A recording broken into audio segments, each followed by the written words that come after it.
श्री स्वामी समर्थ. जय जय स्वामी समर्थ.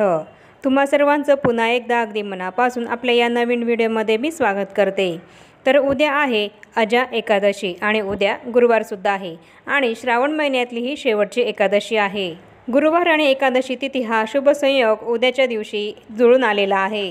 गुरुवार आणि एकादशी तिथी श्रीहरी विष्णूंच्या पूजेसाठी समर्पित आहे आणि म्हणूनच उद्याचा हा जो काही शुभ संयोग हा जुळून आलेला आहे तो आपल्याला सर्वांना विष्णू कृपा प्राप्त करून घेण्यासाठी अत्यंत महत्त्वपूर्ण आहे. तर आजच्या या व्हिडिओमध्ये आपण हेच बघणार आहोत की अजा एकादशी ही का साजरी केली जाते, तिचं महत्त्व काय आहे आणि आपल्या सर्व मनोकामना या पूर्ण होण्यासाठी श्रीहरी विष्णूंची कृपा आपल्यावर व्हावी यासाठी अजा एकादशीला आपल्याला कोणते उपाय हे करायचे आहे याबद्दल संपूर्ण माहिती मी तुम्हाला आपल्या आजच्या व्हिडिओमध्ये देणार आहे.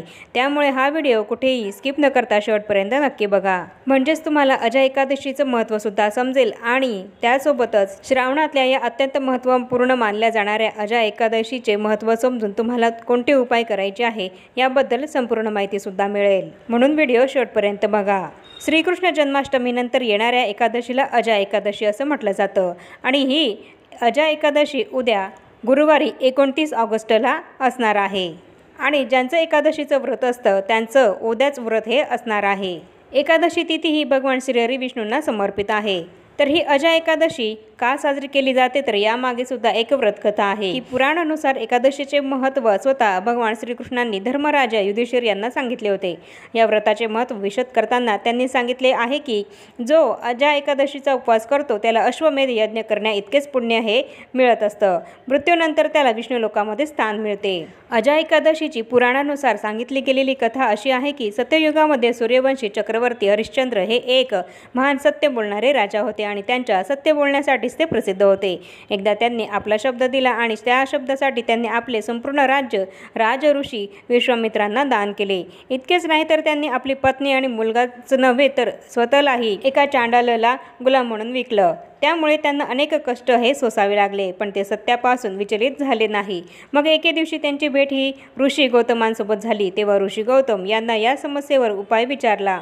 तेव्हा गौतम ऋषी यांनी त्या राजाला या समस्येवर एक उपाय सांगितला आणि अजा एकादशीचा महिमासुद्धा सांगितला आणि हे व्रत करण्याचं सांगितलं. राजा हरिश्चंद्राने आपल्या क्षमतेनुसार हे व्रतसुद्धा केलं. त्यामुळे त्यांना त्यांचे हरवलेले राज्य तर परत मिळालेच पण कुटुंबासह सर्व प्रकारचं सुख उपभोगून ते शेवटी भगवंताच्या परमधामात म्हणजेच विष्णू लोकात पोहोचले.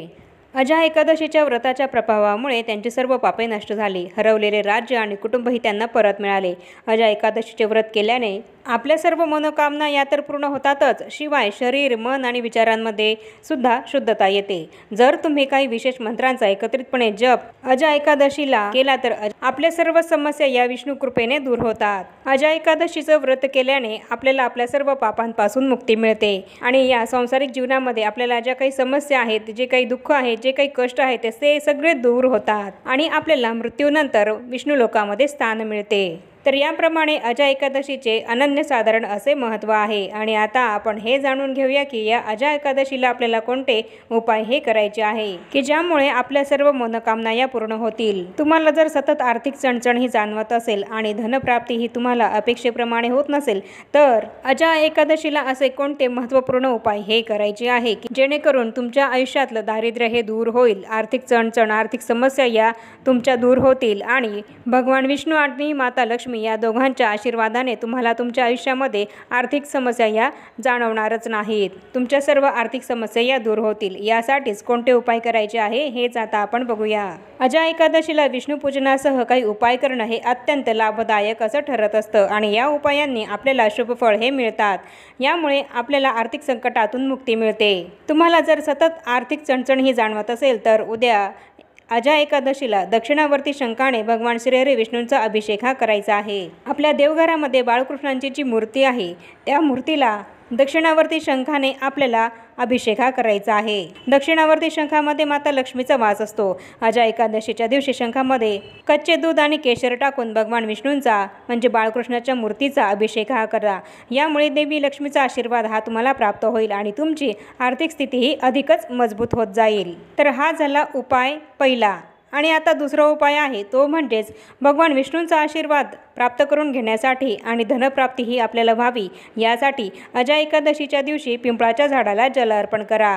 यामुळे भगवान विष्णू हे तुमच्यावर प्रसन्न होतील आणि तुमचं सर्व मनोकामना या पूर्ण करतील। आणि आता तिसरा उपाय, तर आपला तिसरा उपाय आहे तो म्हणजेच अजा एकादशीच्या दिवशी भगवान विष्णू आणि माता देवी लक्ष्मी यांच्या पूजेमध्ये चंदन आणि केशराचं विशेष महत्त्व हे सांगितलं गेलेलं आहे। त्यामुळे या दिवशी पिवळे चंदन आणि केशरामध्ये गुलाब पाणी मिसळून भगवान विष्णूला म्हणजेच बाळकृष्णाच्या मूर्तीला आपल्याला याचा टिळक बनवून तो लावायचा आहे। आणि त्याचप्रमाणे हाच टिळा आपण आपल्या स्वतःच्या कपाळाला सुद्धा लावायचा आहे। हा उपाय केल्याने तुम्हाला तुमच्या कामांमध्ये जिथे कुठे अपयश हे येत असेल, तुमची कामं ही अर्धवट राहत असतील, तर ती सर्व कामे तुमची पूर्ण व्हायला सुरुवात होईल आणि तुम्हाला प्रत्येक कामामध्ये यश हे मिळत जाईल आणि तुमचा आर्थिक प्रगतीचा मार्ग हा मोकळा होईल। कष्ट मेहनत ही तर आपल्याला करायचीच आहे, पण त्यासोबतच आपल्या मेहनतीला, कष्टाला भाग्याची, नशिबाची आणि परमेश्वराची सुद्धा साथ ही मिळायला हवी। त्यासाठीच हे अत्यंत महत्त्वपूर्ण उपाय आपल्याला करायचे आहे की हे उपाय केल्याने तुमचा आर्थिक प्रगतीचा मार्ग हा मोकळा होईल, तुमचं दारिद्र्य हे नष्ट होऊन माता लक्ष्मीचा अखंड आशीर्वाद हा तुम्हाला प्राप्त होईल। तर याप्रमाणे आजच्या व्हिडिओमध्ये मी तुम्हाला आपली आर्थिक स्थिती ही मजबूत होण्यासाठी माता लक्ष्मीचा अखंड आशीर्वाद भगवान विष्णूंसह आपल्याला प्राप्त व्हावा यासाठी उद्या श्रावणातल्या अजा एकादशीला आपल्याला कोणते प्रभावी उपाय हे करायचे आहेत आणि त्याचबरोबर अजा एकादशीचं काय महत्त्व आहे याबद्दलची संपूर्ण माहिती ही दिली आहे। तुम्हाला सुद्धा जर तुमच्या जीवनामध्ये आर्थिक समस्या या कायम जाणवत असतील तर तुम्ही सुद्धा हे अत्यंत प्रभावी उपाय अजा एकादशीला उद्या नक्की करा आणि हे उपाय केल्याने तुमच्या जीवनातल्या सर्व आर्थिक समस्या ह्या दूर होतील आणि तुमची आर्थिक स्थितीही मजबूत होईल। आणि आता या छोट्याशा माहितीसह आपण आपला आजचा हा व्हिडिओ इथेच थांबवूया। चॅनलवर जर तुम्ही पहिल्यांदाच आला असाल तर चॅनलला जरूर सबस्क्राईब करा आणि या व्हिडिओला जास्तीत जास्त लाईक आणि शेअरसुद्धा जरूर करा आणि भेटूया पुन्हा अशाच नवीन एका माहितीपूर्ण आणि महत्त्वपूर्ण व्हिडिओसोबत। तोपर्यंत सर्वांना श्री स्वामी समर्थ।